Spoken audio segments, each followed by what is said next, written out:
Yo, we just people from the north side. Once the Timmy's at the shore fine. Winter ready on the four ties. Heavy traffic during 4-5. Gotta hustle on your own time. Color people every port side. We just people from the north side. Please stand up for my next guest. The real Slim Oh no, it's Joe Alonzo.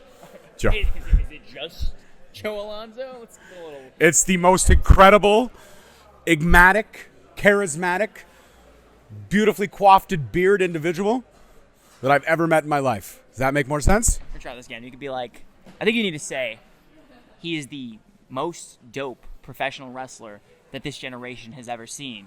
That being Joe Alonzo. Now that's a great introduction. Okay. Whatever you just said, you sounded like you were speaking to a hot girl for the first time and you didn't know how to gas her. Oh, Wow. I am happily married, sir. All right. The most professional wrestler this generation has ever seen. Dope professional wrestler this generation has ever seen. Joe Alonzo. I fucked up all guys. Welcome to Straight Talk Wrestling, sir. Thank you for taking the time out. I'm really busy. There's a couple girls over there that kind of get my attention. Absolutely. I'll wait. I think 3 of them though are here because they were paid to be here. Now they're talking to Richard Holland. Yeah, it's over. It's over. So actually, I got to call you my first match with you last night, and that was my first match I've ever called with you in it, and it was entertaining as hell, and I enjoyed everything about it. What is it like to just garner that natural hatred from a crowd that has never seen you before? I think it's just fun because I know that they like my opponent, Jeremy Elliott. That was their guy. He's Canadian. And I think it's just fun to get underneath your opponent's heads and also to get into your opponent's head and then also get under the skin of all the fans at the same time. Like, it's just fun. Like, you're not going to get your way. Like, you want this guy to win, and you guys don't like me naturally because they already said I'm from Chicago. I'm American. So I could just, like, have fun and get under your skin by making fun of him, and they sympathize with him because they feel like they relate because he's Canadian. He has a big chance. Oh, this fucking million. Yeah, Bears. Dude, the Bills have been getting their asses kicked for weeks. It's factual, these statement. 4-2. You can also say the Jays lost last night. 5 and Bills are not 5-2, are they? Hey, We'll have to fact check that. Dodgers in 6. Dodgers in 6. I agree with that. Dodgers in 6, and that's because I am a Red Sox fan. Oh, I'm a Boston Red Sox fan. I grew up a Boston Red Sox fan too. So you understand. When they had like Manny Ramirez, Kevin Youkilis, David Ortiz, Jason Varitek, Coco Crisp. I know my Boston Red Sox. That was a great time. They also had my all-time favorite player, which is Kurt Schilling. Kurt Schilling, and they also had Pedro. You can't forget about Pedro Martinez. Ooh, I don't know Pedro Martinez. Yeah, he was their ace pitcher. He was the guy. Schilling, of course. Everybody knows Kurt Schilling. Kurt Schilling's a man. Was it with Beck? Oh my God, what was Beck's first name? Something Beck? Does that sound familiar? It does, but I can't think of it on the time. Now we're both gonna look. Somebody's gonna comment on this and be like, "Fucking idiots, losers." Duh. So, getting fucking spending all day in the basement on our mom's. All right, never mind. That's why. Sam did say he would say all these things by himself, and he absolutely did. So I have to ask, being in Gunter's first match on SmackDown, having the debut with. How hard did his chops feel? No, I won't do that. I won't do that. But the fact that you're in a match with Gunter, he's debuting on the main roster, and you're there, you kind of walk in knowing it's going to be a bit of a squash match situation, but you still were able to get some moderate spots in. How enjoyable was that, though, working with Gunter? I mean, listen, I got paid a lot of money. Okay. A lot of money. Can we know the amount? Or no. A lot of money. Listen, let's just say there's 4 digits in there. Okay. Digits. Most money I've ever gotten paid in one day. So we'll just say it was a good day. I know it was a great opportunity. I thought it was awesome. I made, because of that match, I've been on 3 WrestleManias because of that. They love to show me getting booted in the face by Gunter for his highlight clip. It's always me taking it, but it is what it is. It was a cool night. So that was like the start. He's like, is he the world champion right now, or am I totally lost? He was. Then he lost it to Jay. Then he won it again, and then he lost it. Okay, well, he's not the champion now, but he's had it twice now, right? So he's 2-time champion. I was the start of all that. I basically also the longest reigning Intercontinental champion of all time. Beat Honky Tonk Man's record. So you could say I basically made Gunter. Joe Alonzo made. If it wasn't for Joe Alonzo, there'd be no Gunter. So that's what I was leading to. See, and you thought it was going to be like, oh, how stupid. Now don't you feel a little foolish, eh? Wow. This guy's Canadian.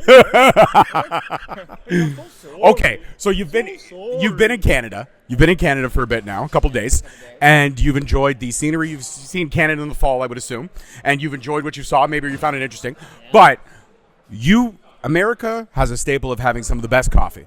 They'll put their stamp on it. Starbucks says they have the best coffee. I believe that Canada, Tim Hortons, has a really great cup of coffee. Have you had Tim Hortons? Can you compare? Can you end the debate on the American versus Canadian coffee? Okay, so I have had Tim Hortons 3 times since I've been here now. 2? No, I'm sorry. I've had Tim Hortons twice. Okay. Tim Hortons twice since being here. Okay, and? And I can say that I would never do a Tim Hortons versus Starbucks because America doesn't fuck with Starbucks. We run on Dunkin'. Dunkin' Donuts. Okay. Dunkin' Donuts is America's coffee. I don't like Starbucks. I don't get Starbucks. So then comparing it to Dunkin' Donuts, who's got the stronger brew? You got to be honest here.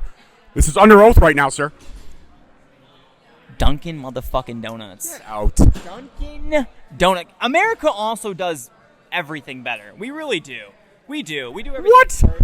We're like Soulja Boy. We do everything first, and then because Soulja Boy is like, I've done everything first. I did this first. I did that first. We're Soulja Boy. America has done everything first, and then Canada kind of follows. All right, let's switch gears to forget what America's better. One thing America has done successfully is produce some of the greatest lyricists in the hip hop game of all time. You're wearing the man on your shirt. Who? Slim Shady, man. Canadian? No, I said America. America has produced. No. Canada takes credit for Drake, but Drake is not a good rapper. no, he's not. He's a singer. He's an R&B singer. Thank you. Yeah. Yeah, Drake can't rap for shit. Not at all. I agree with you on that. This like guy that. has the Drake I would haircut. say he Look at looks it. like He looks like Drake right I there. would say. It's Drake, and he's walking away like he normally does. Ozempic, what's going on? This guy said he looks like Drake. I didn't say he looked like Drake. So, Eminem, though, again, I'm a Tupac guy, a Biggie guy. I've listened to hip hop my entire life, but Eminem, even on the way here, I went back through his greatest hits Apple puts together, and sometimes they put the underrated tracks. So one of my favorite tracks of his that I find a lot of people underrate because it's more political is Mosh. I just like the flow. I like the beat. I like everything that he talks about in Mosh, and I think even though it's political, it's still a banger of a tune. Like when I listen to Mosh, I get hyped up. I think the beat's better. The dun da da dun dun da da dun da da dun da da. But the thing, it's okay. I don't like when Eminem gets all political. Like he was political. I think that's the only time he's ever gotten No. for a whole song. Yo, have you not heard the album Revival that was trash? That came out in 20. Well, I think yeah, that was but 2016. we forget about Revival very Dude, quickly. that was a very terrible album. He's the greatest rapper of all time. There's no arguing his lyricism. He's the best lyricist. He's very smart and creative with what he comes up with. But sometimes it's just it's no replay value. Okay, so what do you classify as Eminem's in your mind? Eminem's banger album. Oh my God. You got to put one up there. One. If you Okay. only had the opportunity to listen to one Eminem album for the rest of time, which album would it be? Ooh. I Okay. gotta put a gun to your head So on this this is an unpopular. Oh man, dude, this is hard because let me start by saying, Marshall Mathers LP, Okay. The Eminem Show, Okay. Fair. and Recovery Okay. are my 3 favorite Eminem albums. I'm right there with you. But everyone will argue that it was Slim Shady LP, Marshall Mathers LP, and the Eminem Show. Oh, after it was those, and then he came out with Encore and it was done. No. Slim Shady LP, he was just shock value, whatever. So I like it, but I feel like Slim Shady really found himself in the Marshall Mathers LP. I would agree. And I was like, holy shit, this The is Way I Am is still a banger. Yep. Kill You, Criminal. Criminal was the last. Bitch, Please Part 2. Oh. All right, Amityville. There's so many. Yeah, Little Leo from Amityville. Drug ballad. Back when Mark Wahlberg was Marky Mark. This is how we used to make the party start. We used to kick in with Bacardi Dark. All right. but that's it. But then Eminem Show, it gives you so many different variations of Eminem. You get Eminem, Slim Shady in there. You get Marshall. But then you get Recovery, and I feel like Recovery is just straight Marshall Mathers the whole way through. I think it was an apology. No, I would say that album was an apology what to he tried everyone to do he for- feels he let down. Yeah, because when he came back with Relapse. Relapse, and then he did the refills, and then I know he was gonna name Recovery Relapse 2, and then he was like, this is so different from what I'm doing, and this is gonna be Recovery. Yeah. But And he even says it. The one pivotal line in one song is he goes, "Encore, I was on drugs. Relapse, I was flushing them out." So he even admits he knew where his mind state was in those albums. So I think I will say, unpopular opinion, but if I had to listen to one album from Eminem for the rest of my life, it would be Recovery. Okay, I dig it. And the reason is because the talent it took. For one, Eminem was learning how to rap again. That was Eminem sober, learning the craft again. And he tried some stuff that was so different in that album. And like, if you go back and listen to the song "Seduction," Or 25 to Life is my favorite on that album. the wordplay on "Seduction" at the end, and just like the rhyme scheme, like he was doing like tongue twisters to where he would be flowing this way and then chop it up, and then he started chopping the flow. I'm like, holy shit! Like, it sounds AI and sounds robotic, but Slim is just that damn fucking talented to where he was able to do it, man. Absolutely. So but man. Marshall Mathers LP. That's like... Okay. And you know what? I don't disagree with you. I don't disagree with you at all. I actually like where you're going. It doesn't even feel like the same artist. Like, you can't compare Marshall Mathers LP to Recovery because they're totally two different people, it feels True. like. It doesn't even feel like Marshall Mathers, the artist, the person, was behind those albums. It's so night and day. So it's hard to compare, but I would say one of those two albums, man. I don't know. I like it. Okay, I agree with you on that. My final question, I think this is a pivotal question for you because being so young in your career, you still got a lot of time left to go in this business. You got a lot of time to discover, figure out, evolve your character in so many different levels and ways. There's layers to everyone's approach and how they handle things. Where do you see the character of Joe Alonzo going in the distant future? It doesn't have to be, around the corner next month, but what's the next, I guess, level up that you want the character of Joe Alonzo to construct or to have that the fans see? If it's not giving away too much of what you've got planned.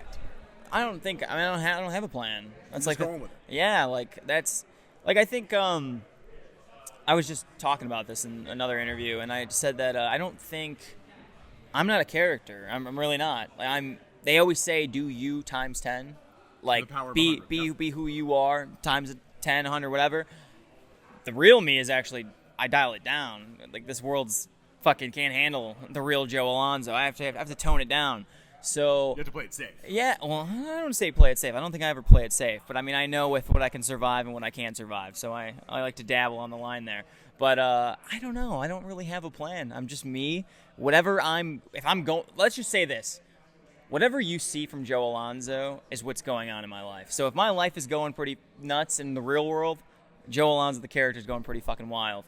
If Joe Alonzo's having a great life, we're just coasting through, we're having fun. So, I don't know. It's like, I couldn't tell you. I have no plans for this thing. I'm just doing whatever. And there's also, too, like, I love offending people and getting under people's skins. Really? I couldn't tell that at the beginning of this interview at all. Yeah, I don't really like to brag about it, but, like, I don't know. I just feel that when I know something pisses somebody off, I'm going to poke at that certain subject. So whatever the world's mad at tomorrow, I'll probably poke fun at that because it's funny and you just guys get worked up because none of this even is real or nor does it matter. It doesn't matter. So, really, at the end of the day, if you wake up the next morning, that's the only thing that matters. Whatever happened the day before. I'll wake up tomorrow. Exactly. So why be mad today? But since you want to be mad, you want to wake up and be mad for some reason. You want to wake up and, that person cut me off and I'm just so mad. I'm going to let that ruin my day, or whatever topic is, in pop culture that we want to talk about now. They pick a side and they care so much about that rather than their own life. I'll be the bad guy and I'll let you be mad about something. I'll give you a reason rather than you just bitching for no reason because your life sucks. So I love that. I do. I love that. And, I'm actually going to put you on the spot right now. Hot take. Everyone has that one movie that they're embarrassed to let people know that they love. embarrassed. Everybody has a movie they're embarrassed. Like, I will. You have to give me an example. Okay, I will admit to something right now. I'm a huge Quentin Tarantino fan, so that's the kind of style of film I like. I love early Aronofsky. I love early Christopher Nolan. Memento is one of my top 5 all time. But then, I like to get a little weepy, a little emotional. So A Walk to Remember, I will throw out there. A lot of people hate that movie, but I actually don't. It's god awful, but it makes me a little weepy. It gets me sensitive. It gets me in my feels. So everyone's got that movie that they're kind of, they never like to admit it. But I'm putting Joe Alonzo, the great Joe Alonzo, on the spot right now. See, I wouldn't say any of the movies are embarrassing. I love my favorite movie of all time. I don't know. I love The Benchwarmers. Do you know the Benchwarmers? I do, yeah. God awful movie. That's a great movie. Benchwarmers is a great movie. I love Step Brothers. Step Brothers is solid. I love Superbad. I love Semi-Pro? Semi-Pro is okay. I like Love me sexy. Come on. I love The Other Guys. Like The Other Guys is funny. The Other Guys is Wedding great. Crashers, when Will Ferrell's like crashing the funerals and like banging people who are like crying over their loved one that just died. It's kind of funny.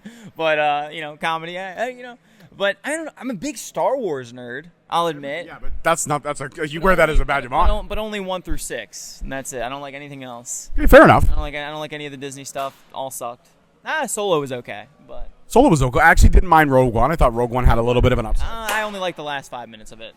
Okay, but it all tying into one was kind of It was all cool. to tie into that 5 minutes, and I heard that 5 minutes wasn't even supposed to be in there. It's the one thing that would get fans talking. I don't even think that was originally supposed to be a part of it. No, I actually heard that too. I heard it was supposed to be cut, actually. Yeah, and they added all that to save the movie, and it did. Well, I heard they shot one ending and they didn't like the ending, so they went back to the ending that they scrapped because they didn't like it, but they knew the fans would buzz about it, and that's what did, because Rogue One actually was one of Tied the it into going to 4. well, it was one of the most successful Disney Star Wars spinoffs, because all the other ones they say failed. I don't know if necessarily fail. I mean, if you make $400 million at a box office, I still think that's good money. I think it failed. Also, too, I just not realistic. I know how to say Star Wars realistic, but it's kind of crazy. I remember the first one was Force Awakens. Force Awakens was the first of the Disney. Yep. And they had this girl who never once ever picked up a lightsaber in her life and just fucked Kylo Ren up the first time they ever met in a lightsaber duel. Oh, okay, there's this badass Kylo Ren who's trained with this guy and this guy in this group and knows all. And this this rookie Jedi just ducked. random chick just where's a lightsaber? I might I'm something, just whoops his ass, slices his face up. Very wow, Disney, good job, Disney. You're really inclusive. Really good job, Disney. Ruined Star Wars. You fucking ruined Star Wars. All right, I'm hot now. But yeah, I don't know. I don't have any embarrassing. I'm not embarrassed by anything. Okay, fair enough. I'm not embarrassed by anything. You're not embarrassed by anything. I can laugh at myself. A lot of people can't laugh at themselves. I can laugh at myself. I laugh at myself all the time. Look at his face. Are you kidding me? I'm laughing for you. I get it. I understand. Look, this hairline was better before I got married and had kids, okay? What happened right here? Where, my eyebrow? No, right here. It's pink. You get hit? Right here? Yeah, you're pink. You look like someone hit you. I get rosacea sometimes. I run a little hot. It's like a skin thing, so everything comes out red. Yeah, thanks for pointing that I out. thought you meant like you were blushing for me. I was about to say, No, Joe, I appreciate you, but I don't really see that. Yeah. he's married. Listen, I don't go that way, so Either. not taken. But my ego could have used it. All right. The beautiful Joe Alonzo, thank you so much for joining me here on Straight Talk. I appreciate you, man. Hey, that's straight talk, yo. What a jerk. I got to end this. Goodbye, ladies and gentlemen. Yo, we just people from the north side. Once the Timmy's hit the shore fine. Winter ready on the four ties. Heavy traffic during 4-5. Gotta hustle on your own time. Color people every port side. We just people from the north side.